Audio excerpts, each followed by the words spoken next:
Bismillahirrahmanirrahim. Assalamualaikum warahmatullahi wabarakatuh.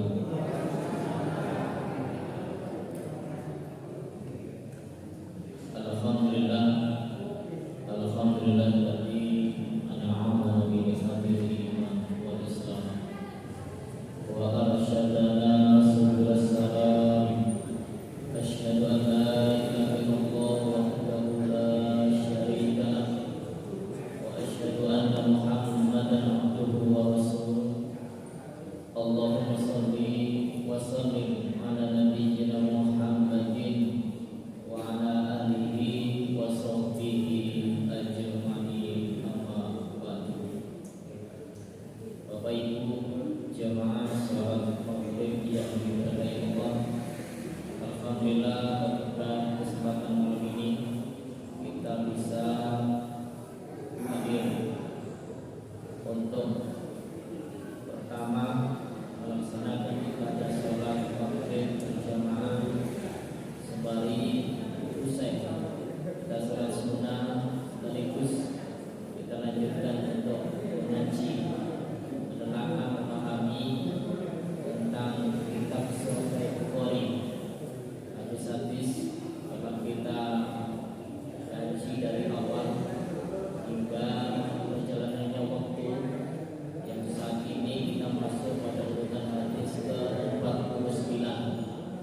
Mudah-mudahan hadir kita dengan membawa keputusan yang betul-betul hanya mengharapkan ridho Ilahi, dijadikan sebagai amalan yang teristimewa di hadapan Allah Subhanahu wa taala.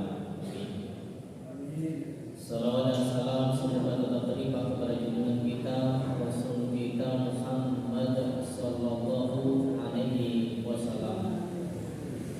Baik Bapak Ibu jemaah yang diberkahi Allah, pada malam ini nomor urut ke-49 masih lanjutannya, yaitu babu khaufil mu'min min ayyahbatu amaluhu wa huwa la yashkur. Bab ketakutannya seorang yang beriman, seorang yang beriman dari terhapusnya pahala amalnya padahal dia tidak menyadari. Ini yang kedua dari bab ini.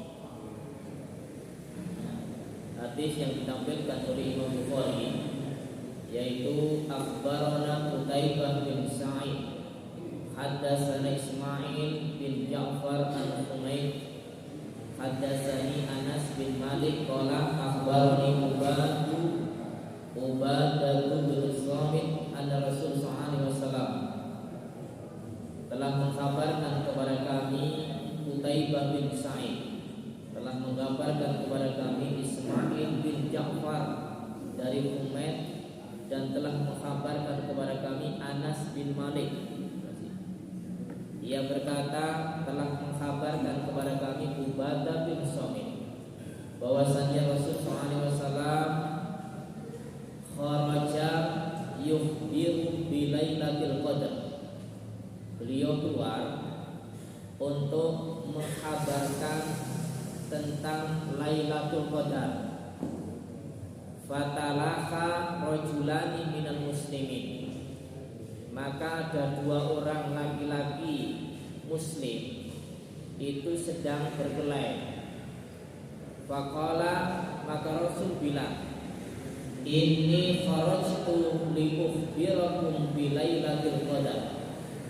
Sesungguhnya aku keluar ini untuk mengkhabarkan kepada kalian dengan adanya Lailatul Qadar. Wa innahu talaqa fulanun wa fulanun. Sementara ada dua orang yang saling bercocok, yang saling berkelahi.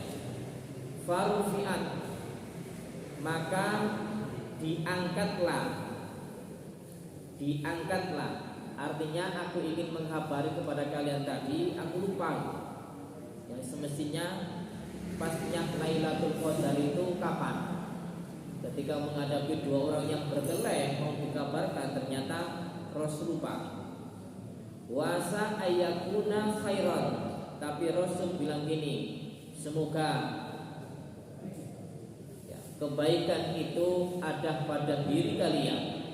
Khairan lakum iltamisuha fi sab'i wa tis'i wal khams. Maka carilah atau intailah malam Lailatul Qadar itu di waktu yang ke-9, yang ke-7, yang ke-9 dan yang ke-5. Maksudnya ke-27, 29 dan ke-25. Baik. Bapak Ibu jamaah yang diberkahi Allah, kita akan telaah perkata yang kiranya itu tepat untuk ditelaah dan dimaknai sesuai makna kandungan dalam hadis ini. Terus terang dalam kajian untuk hadis ini dan hadis kemarin, kita perlu merenungi ya, akal kita pasang, hati kita juga kita rasakan. Karena hadis ini berkenaan dengan perilaku buruk, perilaku yang tercela. Orang itu tidak menyadari bahwa itu adalah sebuah yang tercela itu. Kemudian akhirnya membawa sebuah kerugian. Ini harus kita pikirkan, sehingga melangkah dan melakukan sesuatu itu harus ada rasa. Ini aku berbuat, ternyata ini salah aku tahu, tapi kenapa aku lakukan?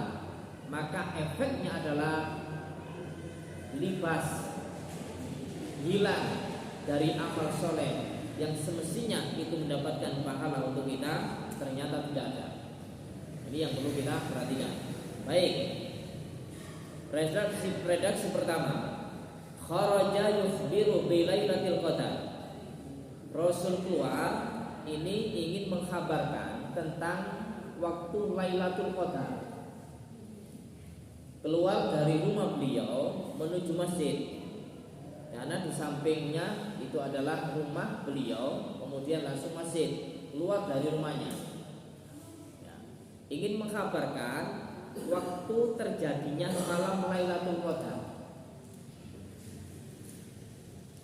Ini Rasulullah sebetulnya beliau mendapati sebuah ilmu, sebuah pengetahuan, sebuah wahyu yang itu harus dikabarkan kepada sahabatnya. Namun kadang wahyu itu ternyata Allah juga tarik, Allah ambil lagi, Allah angkat lagi. Kenapa? Ada sebab. Apa sebabnya?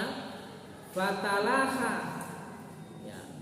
Ketika beliau keluar ingin mengkhabari tentang adanya malam Lailatul Qadar, dijumpai dua orang ini berkelahi. Padu. Kemudian menurut Ibnu Dihya menyebutkan dua laki-laki itu yaitu Abdullah bin Hadrat dan Ka'ab bin Malik. Ini podo lanange, podo kuwate, ya podo sahabate. Ini terjadi di dalam masjid. Itu yang niku sami mawon karakter kadang-kadang ada sesuatu yang berselisih, setunggal boten tampi, setunggal nggih boten tampi. Akhirnya yang satu pun juga bersikukuh untuk membenarkan dirinya, yang satu pun juga demikian, saya yang benar, itu pun juga aku yang benar. Nah, akhirnya podo ini boten sing ngalah. Nah, boten sing ngalah.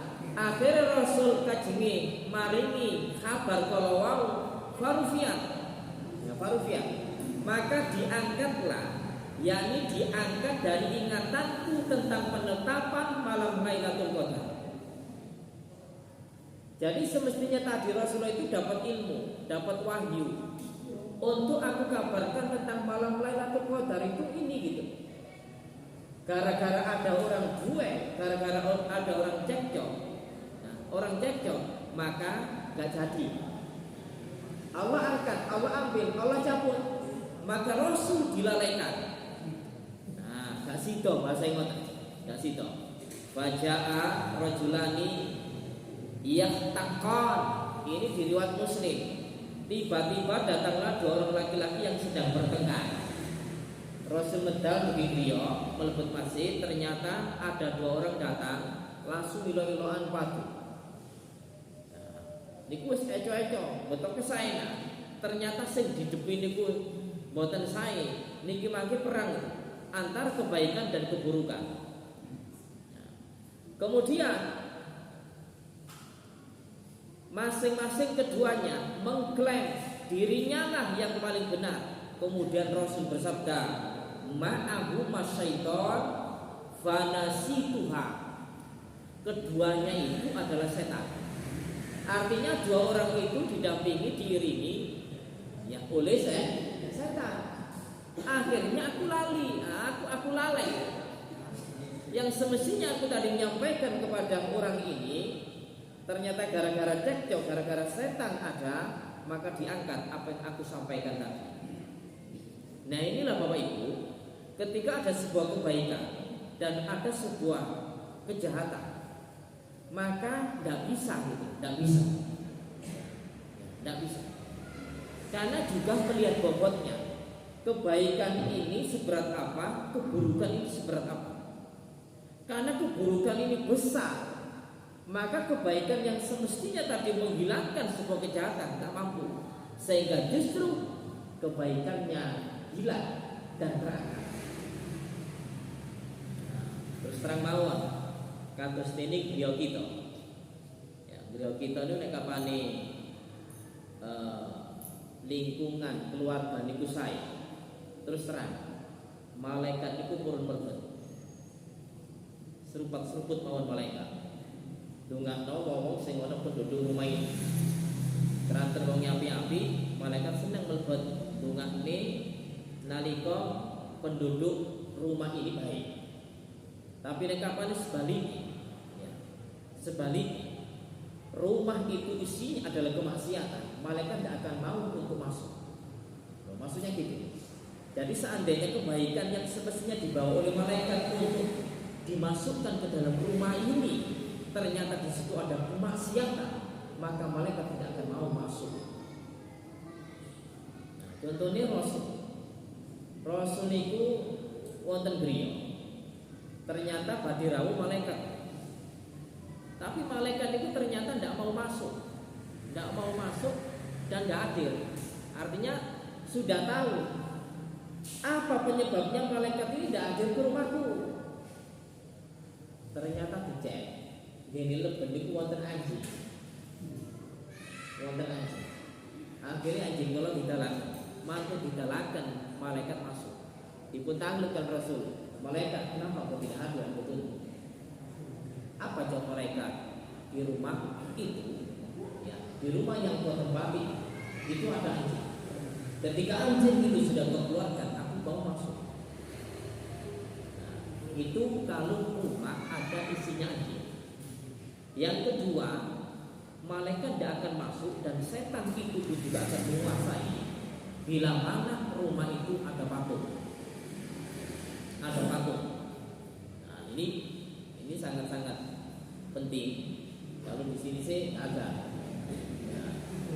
ya, beliau sih agak ini kira-kira lalu diwongi yo. Rata-rata Kristen patungnya oke. Jadi berbahaya sehingga tidak akan mau masuk malaikat, dan yang mau masuk itu adalah setan. Kemudian yang tidak mau masuk lagi kalau rumah itu ada barang haram. Barang haram itu macam-macam ada kan ya. Oh, sepeda motor, sepeda motor sinten? Nah, sampai duwe ditekan kono hasil curian. Di rumah itu ada minuman khamr. Ya, di rumah itu orang yang durhaka kepada kedua orang tuanya. Di rumah itu memutuskan silaturahim. Di rumah itu orang yang tidak mau berbuat baik, orang yang suka adwatu, orang yang suka mencela di penghuni rumah itu. Ini penyebab bahwa setan suka untuk masuk ke rumah itu dan malaikat tidak akan mau masuk ke rumah yang demikian. Artinya gitu. Jadi kebalikannya, walaupun hadis menjelaskan bahwa malaikat tidak akan masuk ketika rumah itu ada bla bla bla begini, maka sebaliknya, maka ketika malaikat tidak akan masuk, yang masuk adalah setan. Yang masuk adalah setan. Untuk lengkapnya, insya Allah untuk judul setan akan masuk ke rumah ya, dengan sebab bla bla bla, kami akan kaji di lain waktu di tempat lain. Itu nanti masuk di YouTube. Nah, saya jelaskan insya Allah panjang lebar. Kita akan publik karena berkaitan dengan ini. Ini Bapak Ibu, bahwa setan itu kalau sudah menguasai, kemaksiatan itu kalau ada, kebaikan itu datang, maka tidak akan bisa menghapusinya karena bobotnya kalah kuat. Ya, seperti sinyal kejahatannya itu banyak, kebaikan masuk yang sedikit akan mau. Ini. Nah kemudian kesimpulan dari hadis ini, kesimpulannya pelan-pelan. Al-Qadhi bin Iyad berkata, bertengkar merupakan perbuatan tercela dan menjadi jatuhnya sanksi yang bersifat maknawi, yaitu terhalangnya kaum muslimin dari kebaikan. Kalau seseorang itu melakukan kemaksiatan, maka kebaikan itu sulit. Demikian juga doa. Kalau orang itu dirinya banyak maksiat, beliau berdoa mendendangi sabir, itu tidak akan naik ke aras.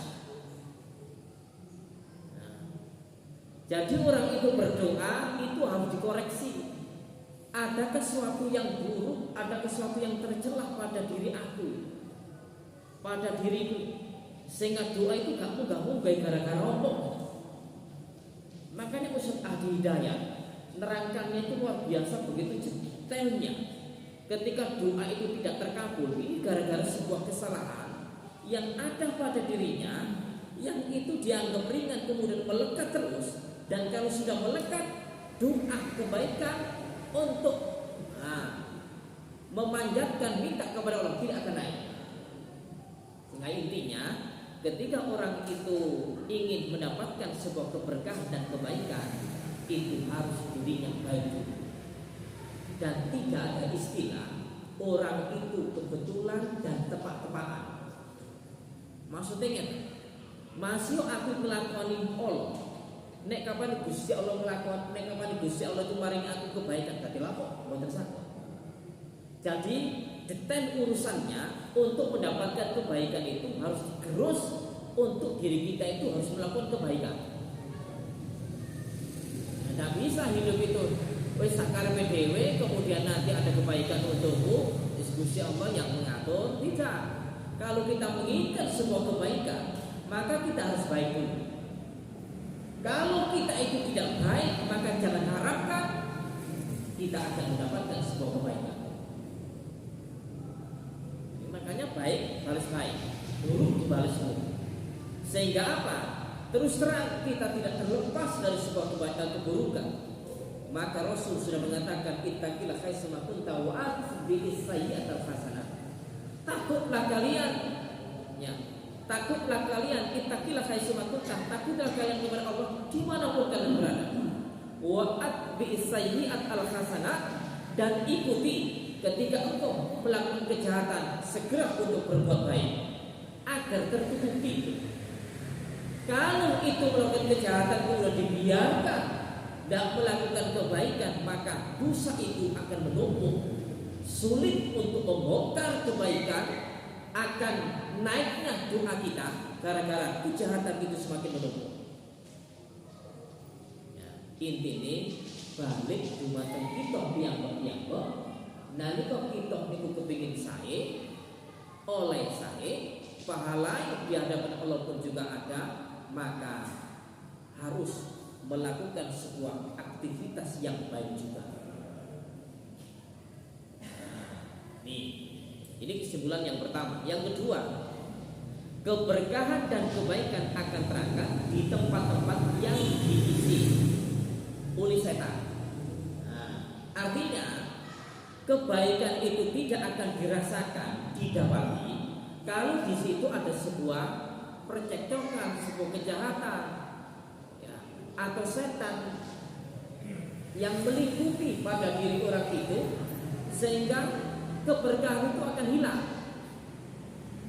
Keberkahan akan hilang. Ini yang perlu kita telah. Sehingga kami sampaikan tadi, di dalam hadis ini bukan hanya sekedar pikiran yang harus kita utamakan, tapi perasaan kita untuk mengembalikan terhadap diri kita.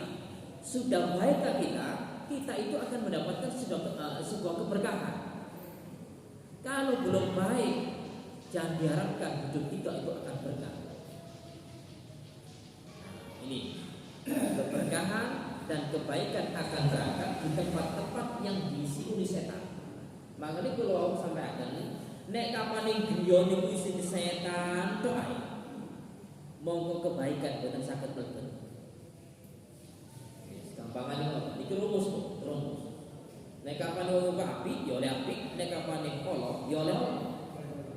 Tapi kalau wau kita untuk membahagiakan diri kita tetap semangat. Nek kapan ala wau niku levelnya itu ringan-ringan, maka harus ditutupi dengan kebaikan yang besar. Nah, kebaikan yang besar sehingga akan hilang kejahatan itu, maka kebaikan lingkungan itu akan bisa terasakan. Sehingga secara luas lingkungan RT, RW, desa, kalau itu isinya orang baik, maka desa itu akan baik. Kalau desa itu banyak orang jahat, jangan diharap keberkahan Allah itu akan turun. Maka janji Allah dalam surat Al-A'raf itu, surat Al-A'raf 176 ini, walau an ahlal qura amanu wa taqau la fatahna barakati minas sama'i wal ardh. Kalau penduduk bumi, baik itu lingkungan RT, lingkungan masyarakat desa, kemudian kecamatan, kabupaten, lingkungan yang berbicara ini, itu beriman dan bertakwa, aku akan buka keberkahan langit dan bumi. Tapi sebaliknya, walakin kadzabu fa akhadnahu bima kanu yaksibun. Tapi kalau lingkungan itu jahat, ya, lingkungan itu mungkar, lingkungan itu tercela, keburukan tidak kelihatan, banyak kejahatan yang berjalan, maka aku lakukan, aku beri azab yang sangat menyesuaikan dengan apa yang mereka lakukan. Sehingga ya, terus terang banyak ulama yang menjelaskan apa sih sebab kok terjadi tanah longsor, apa sih sebab kok terjadi sebuah gunung meletus. Itu dilihat lingkungannya. Makanya Aisyah pernah menyampaikan sebab sebab gempa bumi itu disebabkan perbuatan zina, ya. Kemudian minuman khamr itu penyebabnya. Aisyah bilang kepada para sahabat yang lain seperti itu. Sehingga maknanya bahwa lingkungan kita kalau ada orang baik-baik itu harus bangga, ya. Dan jangan ada orang baik malah dicela, malah dipojokkan. Ini berefek kejahatan akan turun dan musibah akan turun.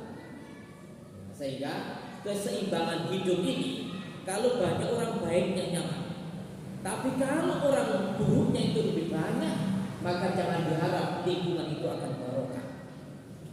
Nah, ini keseimbangan bumi untuk mengisi, karena bumi ini bumi Allah yang hendaknya diisi dengan kebaikan. Maka Allah tidak akan terima ketika isinya bumi itu kejahatan melulu. Ini kita Bapak Ibu yang gemar, rajin, rutin ke masjid, ayo ditingkatkan, ayo digiatkan. Dan sampai yang itu rajin ke masjid kemudian merosot, ini alamat nanti. Semoga mawon kita sebagai istiqomah ya, istiqomah. Yang penting ngajak sampai tua ya. Insya Allah ngoten. Dan lingkungan ini akan barokah, Ini kesimpulan yang kedua. Yang ketiga, Ibnu Hajar Asqalani berkata, perbuatan ini menjadi tercela karena dilakukan di dalam masjid. Padahal masjid adalah tempat untuk berzikir, bukan untuk berbuat sia-sia. Rasul tadi mendampingi griya keluar masih di lingkungan masjid. Badai nyampaikan tentang waktu Lailatul Qadar, ternyata ada 2 orang cekcok. Itu berarti setan. Nah, kemudian ini lebih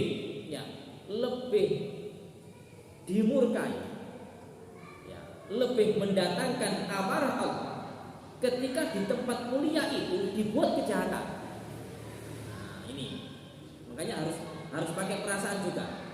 Masjid yang semestinya di dalam hadis itu inna hadil masajid la tasluhu li syai'in illa li dzikrillah.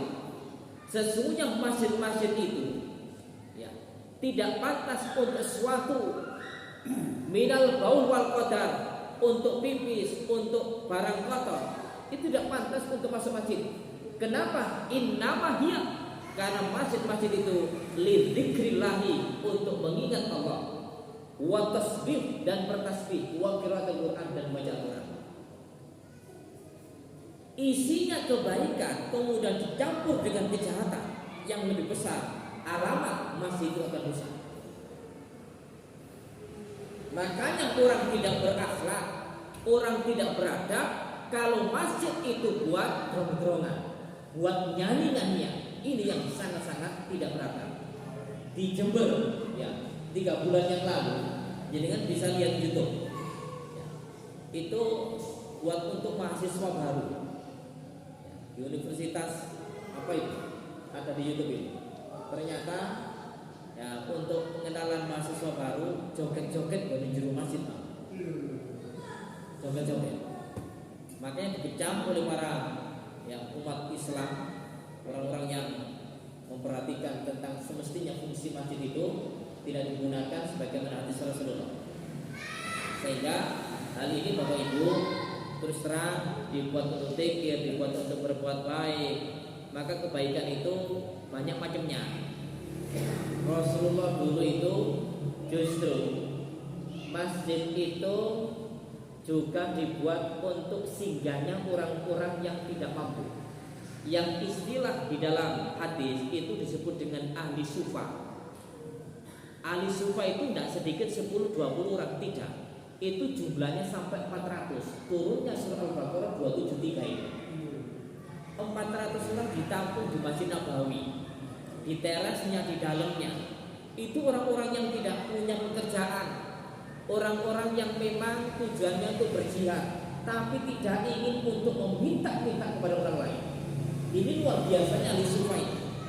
Mereka mendekat kepada Rasulullah, mengambil hadis-hadis Rasulullah, kemudian disampaikan kepada umat, disiarkan agama itu. Banyak dari kalangan ahli sufa yang diminta oleh Rasulullah dan juga oleh para sahabat untuk menyebarkan syariat Islam itu ke berbagai macam penjuru. Abu Hurairah itu termasuk ahli sufa. Ahli sufa orang yang miskin, orang yang mengandalkan dari harta ghanimah, kemudian dia bisa makan.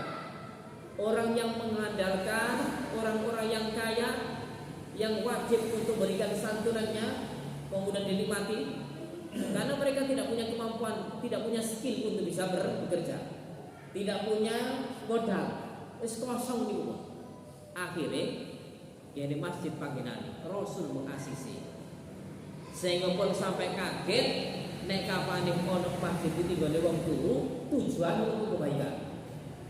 Imam masjid, mimpin kajian atau rapat-rapat kebaikan pun sampai rumah cukup kayak ngono. Awas salah kata.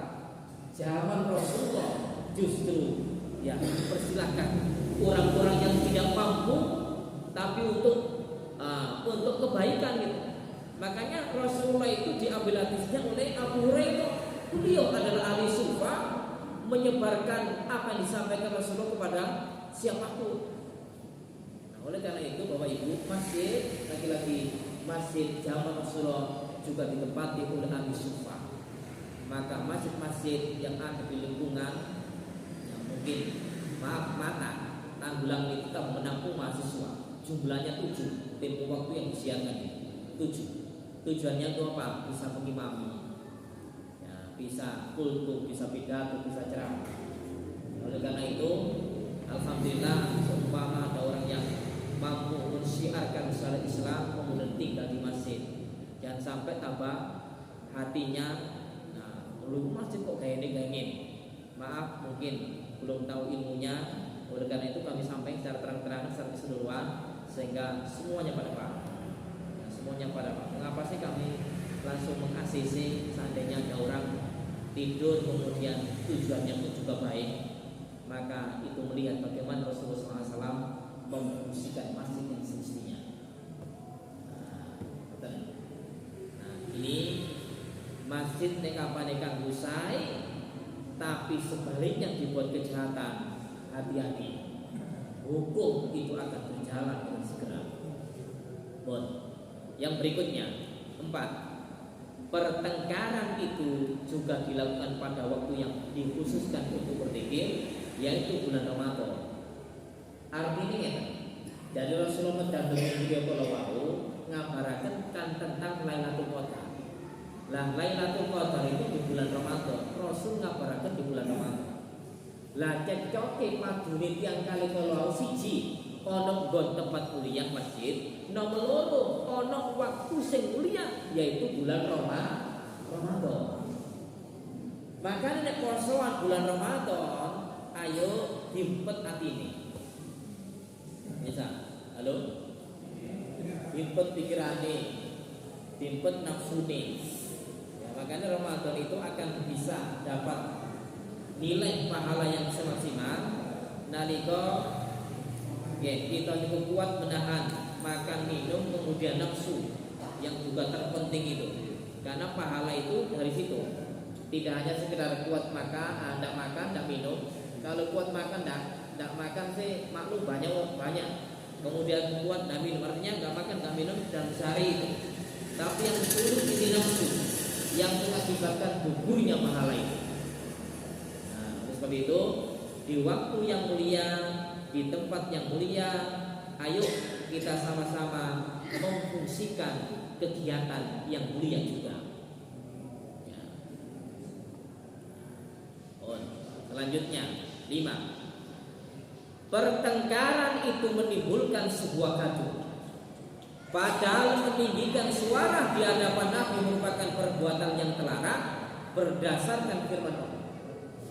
Di situ itu ada Rasulullah. Data ana wong padu delekno sing tetep ae. Sing tetep aku. Nek kapane wonten Rasulullah ada suara yang lebih tinggi daripada Rasulullah, ini merupakan sebuah keharaman. Allah mengatakan, ya ayyuhalladzina amanu la tarfa'u aswatakum fawqa sautin nabi. Wahai orang-orang yang beriman, jangan engkau tinggikan suaramu di atas suaranya Nabi. Wala tajharu lahu bil qawli kajahri ba'dikum li ba'din. Ini antahbata a'malakum wa antum la tash'urun. Yang perlu kita perhatikan, dan janganlah kau berkata kepadanya dengan suara keras. Artinya engkau katakan kepada Rasulullah itu dengan suara yang tinggi, suara yang keras, sebagaimana kerasnya suara bagian kamu terhadap sebagian yang lain, supaya tidak hapus pahala amalanmu sedangkan kamu tidak merasa. Artinya di hadapan Rasulullah itu larangan untuk meninggikan suara. Nek kapan ana wong sing tetep ngengkel, ternyata itu akan menghapus pahalanya. Menghapus pahalanya. Sehingga Bapak Ibu, kita melampai ke China, kita itu juga berhadapan dengan keburukan. Nek kapane kate nglakoni apik, ternyata di situ ada keburukan, itu betul-betul harus disensor, harus diperhatikan. Jangan sekali-kali diremehkan. Ini bahaya. Oh, ini perbuatan buruk, enteng, gak apa-apa. Ini bahaya. Padahal tidak tahu itu adalah sebuah kejahatan yang nilainya besar, akan menghapus pahala yang kita lakukan. Ini bahaya ini. Emang kan kita membuatkan doyok. Oh, karo aku salah yo. Karo. karo ternyata itu tahu bahwa itu adalah salah, maka bukan berarti dibebaskan dari kesalahan itu. Maka harus meminta maaf, bermunajat kepada Allah, banyak istighfar, sehingga kesalahan tadi tidak hanya sekedar lewat saja, tapi ingat, ketika kesalahan itu tidak terasa bahwa itu adalah perbuatan salah, maka akan menghapus sebuah pahala yang kita miliki. Hati-hati, hati-hati. Makanya kita niku sering ya dipun suwun kata-kata istighfar terus Imam Hasan Al Basri. Matur kan kata, para sahabat, hendaknya engkau ini banyak mengucapkan istighfar. Wonten griya panjenengan, ya siji, wonten meja panjenengan, wonten dalan panjenengan, wonten majelis panjenengan, wonten pundi kemawon panjenengan kedah ngata-ngatakan istighfar. Keranten terus Imam Hasan Al Basri, pengampunan Allah itu datang sementara engkau tidak tahu. Sakit dibutamnya. Artinya kita niku nek kapane kata-kata istighfar, kemudian pengampunan Allah itu datang sementara kita itu pas berbuat baik, luar biasa dimaafkan oleh Allah. Ya. Pengampunan Allah itu datang ternyata kita berbuat jahat, gak situ. Ngoyong di gua. Iki nek kapane kebaikan datang, api-api teko, ternyata apa? Pelakunya berbuat jahat. Gak situ kebaikan itu datang. Halo. Langsung boten. Enggak ketinggalan perasaan. Jadi melakukan kebaikan itu kita boten. Kita dipun tingali ini bener apa orang. Kemudian kalau itu sudah tahu jahat, jangan sampai diremehkan. Sehingga dari firman Allah surat Al-Hujurat ayat 2 dengan hadis tadi itu sangat terkait bahwa terkadang seorang itu sadar telah berbuat dosa, sadar nek nglakoni dosa, tetapi yang tidak sadar bahwa itu adalah dosa besar. Iku dosa, tapi gak sadar nek itu dosa gede kok terus dianggap cilik. Akibatnya ini akan menghapus kebaikan yang kita lakukan. Makanya sahabat gara-gara kencing yang dianggap di dalam kubur, niku asli nih sahabat niku merasa bahwa kencing itu merupakan perbuatan enteng, boten butuh dosa gede. Ternyata nopo terus Rasulullah, innahuma la yu'adzabani wa ma yu'adzabani fi kabir. Keduanya itu disiksa gara-gara keduanya itu melakukan dosa besar yang padahal keduanya itu tidak sadar bahwa itu adalah perbuatan besar. Artinya perbuatan dosa besar. Jadi kan ngerasakan pipis boten cawi, kados kan enteng kan ya, enteng. Wong pipis ae iki ngoten. Kemudian gak cawi ya gak apa-apa. Ternyata itu dosa gede.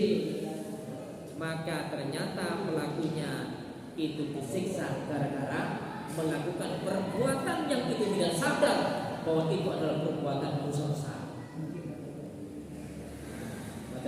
Jadi untuk kajian ini betul-betul kita resapi bagaimana tingkah laku kita itu ya betul-betul hati-hati untuk melakukan suatu langkah kita itu sudah betulkah? Pun sampai dari wong akeh hati-hati, dari wong akeh hati-hati. Yang penting kita berusaha untuk mencari yang terbaik dan mencari ilmu sehingga nopo ingkang kita lampahi niki berada dalam ilmu. Kemudian Nabi lanjutannya, wa asa ayakuna khairul lakum. Semoga hal itu menjadi sebuah kebaikan bagi kalian. Hal ini agar seorang dapat meningkatkan kesungguhan dalam mencarinya. Al-Qasimul Nabi itu boten tenggo, boten kuat, boten saged.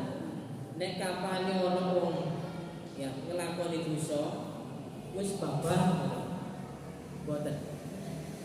Wis babah yang kesiksa. Boten kuat Nabi ini. Makanya Nabi ini kasih kita kuasa ayat itu nasar laku. Muka-muka kebaikan itu tetap menyertai Anda. Senang soto Anda berdua itu melakukan sebuah kejahatan di hadapan kami, dan itu merupakan sebuah pelanggaran yang sangat besar yang semestinya tidak boleh dilakukan. Tapi Nabi tetap mendoakan. Dan buktinya ketika orang yang pipis tidak dibersihkan disiksa di dalam kubur itu, Nabi mboten tega. Akhirnya apa? Ya, perbuatan Nabi mengambil pelepah kurma, ditancapkan. Nabi bilang mudah-mudahan dengan sebelum keringnya pelepah kurma ini akan bisa meringankan adab orang yang kencing tidak menyiramnya. Lu sampai samonten betul, sampai samonten. Kira-kira kita teko, yang ada melakukan belum nanti pol, kira-kira ucapan kita berapa?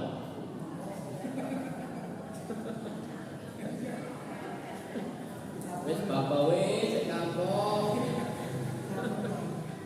ana uang kene RT gak rusuh ae, gak onar ae, baru nu gak ketok, akhirnya saya tok. Kira-kira ucapan kita apa? Alhamdulillah ya. Saya kadang-kadang ngoten gitu. Ya, kadang-kadang ngoten. Bener Rasulullah boten ngoten tetep dongane muga-muga wae. Muga-muga kebaikan tetap menyertainya. Makanya kapan ana wong kejahatane wis mumpuni wis kuwata, wis muga-muga asal petunjuk. Ya, asal petunjuk boten saged nglampahi kejahatan malih. Niku bandul untuk mendoakan kita, mendoakan diri kita. Ketika ada berbuat jahat kemudian kita mencegahnya, paling tidak kita mendoakan, berarti kita itu ingin untuk tidak berbuat jahat. Nah, itu bandulnya ngoten. Nah, pun sampai ana wong kecelakaan, ana wong niki tambah disuburi. Nah, wis Gusti Allah tinggal balas. Napa nalika manusia itu lakukan kejahatan, diskusi Allah yang harus kita serahkan. Ya Allah, karena kejahatan yang beliau lakukan, yang kami cuma bisa mendoakan, tapi semuanya itu adalah terserah Engkau. Semuanya itu kembali kepada Engkau. Sehingga kita diminta untuk berdoa nek kapan ana seto, nek kapan ana kecelakaan. Niku boten pilih kasih. Bawangi bulunan, bawangi wapi, tetap doae nek wakabane kecelakaan. Innalillahi wa inna ilaihi rajiun. Wonten tuntunan Rasulullah hati satu pun ketika ana wong bulunan tiba, ya doae tambah seneng. Ana tuntunane, kalau ajarane. Makane tetep siji. Wong apik wong kala innalillahi wa inna ilaihi rajiun. Insyaallah. Kemudian akhir dari hadis itu menjelaskan tentang Lailatul Qadar. Lailatul Qadar itu, carilah Lailatul Qadar itu pada malam ke-7, malam ke-9 dan malam ke-5. Nah, meskipun ada sebagian ulama yang membuat rumus nek kapane mulai siam niku dinten Senin, ya, dinten Selasa, dinten Rebo, dinten Kamis, Jumat, Sabtu, Minggu, Ahad, niku wonten rumuse jatuh malam Lailatul Qadar itu tanggal sekian. Nek kapane mulai siam niku dinten Selasa, jatuhnya malamnya ini. Saya nggak hafal, tapi kita tetap baca ada rumus-rumusnya. Tapi ternyata itu bukan dalil Rasulullah.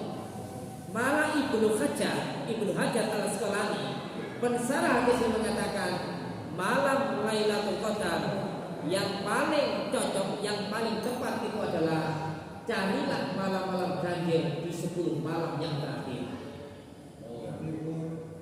Selikur, terus selawe, 17, Assalamualaikum. Ibnu Hajar tetap memanai sebagaimana hadis yang ada. Seandainya ini karena tidak terjadi. Seandainya orang tadi mau dikhabari oleh Rasulullah itu tidak cocok, monggo insyaallah malam Lailatul Qadar itu waktunya tertentu. Berhubung bangun setan sehingga Rasul dipun lalekaken, maka kebaikan yang dikhabarkan tadi diangkat, dicabut balik.